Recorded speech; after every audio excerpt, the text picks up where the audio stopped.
Hi guys, welcome back to my channel. তো আজকে আমি আপনাদের সাথে চিকেন পাকোড়া এই রেসিপিটা শেয়ার করব। তো চলুন রেসিপিটা শুরু করা যাক। আমি এখানে 200 গ্রাম চিকেন নিয়েছি, আমি হাড় ছাড়া নিয়েছি। এই যে চিকন চিকন স্লাইস করে কেটে নিয়েছি। এখন আমি এখানে 1/4 চা চামচ কাঁচা মরিচ বাটা দিয়ে দিলাম, 1.5 টেবিল চামচ পেঁয়াজ বাটা দিয়ে দিলাম,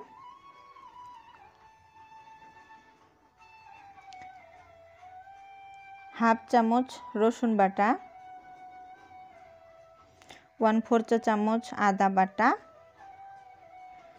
স্বাদ মতো লবণ। আমি এখানে 1/4 চা চামচের মতো লবণ দিলাম, আপনারা আপনাদের স্বাদ মতো দিবেন। সামান্য পরিমাণে হলুদ গুঁড়া, 1/4 চা চামচ গরম মশলা জিরার গুঁড়া, হাফ কাপ বেসন,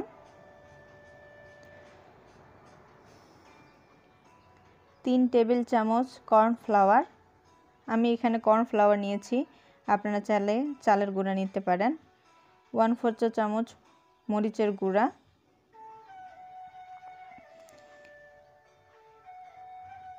আমি এখানে কোনো প্রকার ফুড কালার ব্যবহার করিনি, আপনারা চাইলে রেড কালার দিতে পারেন। 1 চামচ লেবুর রস, 2 টেবিল চামচ ধনেপাতা কুচি দিয়ে দিলাম, দিয়ে এখন ভালো করে মিশিয়ে নিচ্ছি।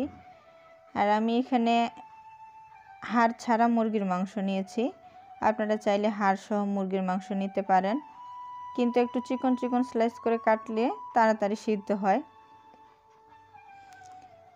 তো আমি এগুলো ভালো করে মিশিয়ে নিচ্ছি। এখন আমি হালকা কুসুম গরম তেল দিয়ে দিব, 2 টেবিল চামচ দিয়ে ভালো করে মিশিয়ে নিব। আর হালকা কুসুম গরম তেলটা দিলে হয় কি, যে উপরে ক্রিস্পি ভাবটা থাকে আর ভিতরে অনেক সফট থাকে, আর ভাজার সময় তেলও কম টানে। তাই আমি এখানে গরম তেলটা ব্যবহার করলাম, আপনারা চাইলে দিতে পারেন। তো দিয়ে আবার ভালো করে মিশিয়ে নিয়েছি। এই যে আমার মাখানো হয়ে গেছে, আর আমার এখানে কোনো পানি লাগেনি, আপনাদের দরকার হলে সামান্য পরিমাণে পানি দিবেন। তো আধা ঘন্টার জন্য রেস্টে রেখে দিলাম। তো আমার আধা ঘন্টা হয়ে গেছে, এখন ঢাকনা খুলে নিচ্ছি, নিয়ে আবার একটু ভালো করে মিশিয়ে নিচ্ছি। তো আমার মিশানো হয়ে গেছে, এই যে এরকম হয়েছে। তো এখন ভাজতে চলে আসছি। কড়াইতে তেল গরম করে নিয়েছি, নিয়ে যে একটা একটা করে পিস দিয়ে দিচ্ছি আমি। সবগুলো একসাথে দেওয়া যাবে না, সবগুলো একসাথে দিলে, যেহেতু আমরা কর্নফ্লাওয়ার ব্যবহার করেছি, তো সবগুলো একসাথে দিলে কিন্তু লেগে যাবে, তাই একটা একটা করে ছাড়তে হবে।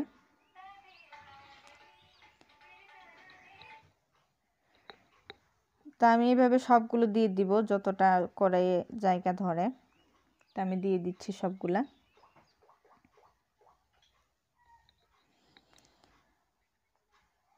আর আমার এই ভিডিওতে যদি কোনো প্রকার ভুল ভ্রান্তি হয়ে থাকে তাহলে অবশ্যই ক্ষমাসুলভ দৃষ্টিতে দেখবেন, এবং আমাকে কমেন্টে জানাবেন আমার ভুল ভ্রান্তি হলে। অবশ্যই পজিটিভ কমেন্ট করবেন। তো আমি এই যে খুন্তি দিয়ে এভাবে উল্টে পাল্টে ভেজে নিব, ব্রাউন কালার হওয়া পর্যন্ত আমি এভাবে ভাজবো।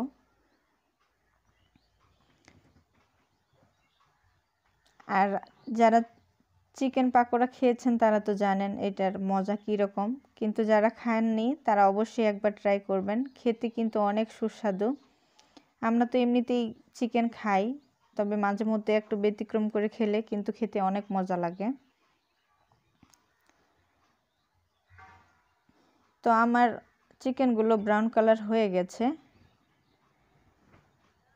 তা আমি এখন তুলে নিচ্ছি। আর আমার এগুলো ভাজতে 3 মিনিটের মতো লেগেছে। তো আমি এখন সবগুলো তুলে নিচ্ছি, নিয়ে এক্সট্রা তেলটা ঝরিয়ে নিচ্ছি, নিয়ে এখন একটা থালায় উঠিয়ে নিব। তো আমি এইভাবে সবগুলো চিকেন ভেজে নিব। তো আমার ভাজা হয়ে গেছে, তো আমার চিকেন পাকোড়া তৈরি হয়ে গেছে। তো আমাদের এই রেসিপিটা যদি ভালো লেগে থাকে তাহলে অবশ্যই লাইক, কমেন্ট এবং শেয়ার করবেন এবং চ্যানেলটি সাবস্ক্রাইব করে আমাদের পাশে থাকবেন। তো ভিতরে দেখুন কীরকম সফট এবং উপরে অনেক ক্রিস্পি। তো আজকে এই পর্যন্তই।